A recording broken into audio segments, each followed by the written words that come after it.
day in 1819, 3,000 miles off the coast of Chile, in one of the most remote regions of the Pacific Ocean, 20 American sailors watched their ship flood with seawater. Tell They'd been the struck by a story, sperm whale, which had ripped a catastrophic hole not in the the ship's hull. details, the story. As their ship began to sink beneath the swells, the men huddled together in 3 small whaleboats. These men were 10,000 miles from home and more than 1,000 miles from the nearest scrap of land. In their small boats, they carried only rudimentary navigational equipment and limited supplies of food and water. These were the men of the whale ship Essex, whose story would later inspire parts of Moby Dick. Even in today's world, their situation would be really dire. But think about how much worse it would have been then. No one on land had any idea that anything had gone wrong.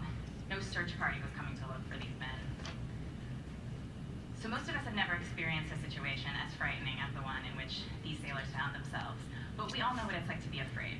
We know how fear feels, but I'm not sure we spend enough time thinking about what our fears mean. As we grow up, we're often encouraged to think of fear as a weakness, just another childish thing to discard, like baby teeth or roller skates. And I think it's no accident that we think this way. Neuroscientists have actually shown that human beings are hardwired to be optimists. So maybe that's why we think of fear sometimes as a danger in and of itself.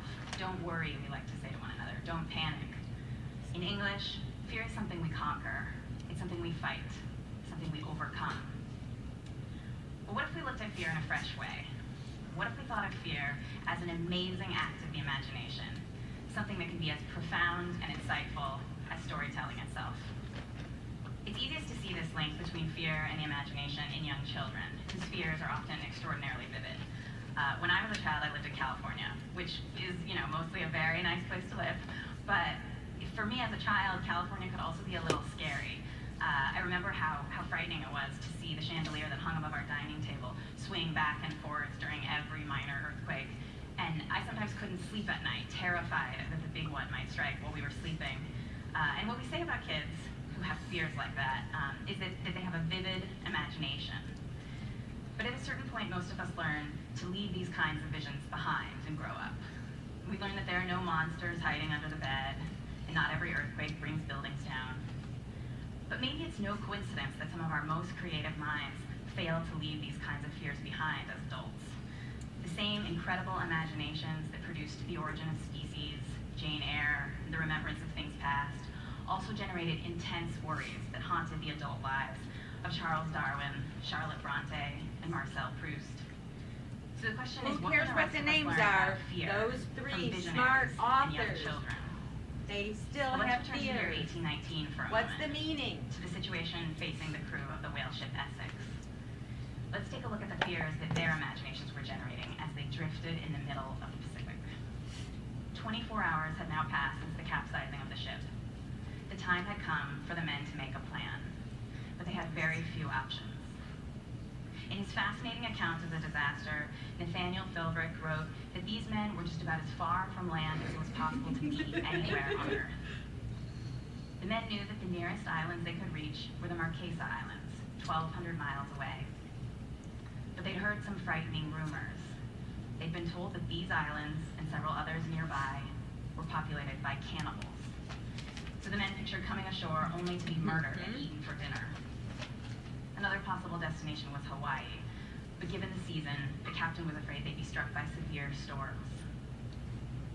Now the last option was the longest and the most difficult, to sail 1,500 miles due south in hopes of reaching a certain band of winds that could eventually push them toward the coast of South America. But they knew that the sheer length of this journey would stretch their supplies of food and water. To be eaten by cannibals, to be battered by storms, to starve to death before reaching land. These were the fears that danced in the imaginations of these poor men.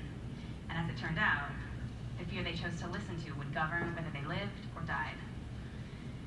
Now, we might just as easily call these fears by a different name. What if instead of calling them fears, we called them stories? Because that's really what fear is, if you think about it. It's a kind of unintentional storytelling that we are all born knowing how to do. And fears and storytelling have the same components. They have the same architecture. Like all stories, fears have characters. In our fears, the characters are us. Fears also have plots. They have beginnings and middles and it ends. You board the plane takes off, the engine fails. Our fears also tend to contain imagery that can be every bit as vivid as what you might find in the pages of a novel. Picture a cannibal, human teeth sinking into human skin, human flesh roasting over a fire. Fears also have suspense. If I've done my job as a storyteller today, you should be wondering what happened to the men of the whale ship Essex. Our fears provoke in us a very similar form of suspense. Just like all great stories, our fears focus our attention on a question that is as important in life as it is in literature. What will happen next? In other words, our fears make us think about the future. And humans, by the way, are the only creatures capable of thinking about the future in this way, of projecting ourselves forward in time. And this mental time travel is just one more thing that fears have in common with storytelling. As a writer, I can tell you that a big part of writing fiction is learning to predict how one event in a story will affect all the other events. And fear works in that same way.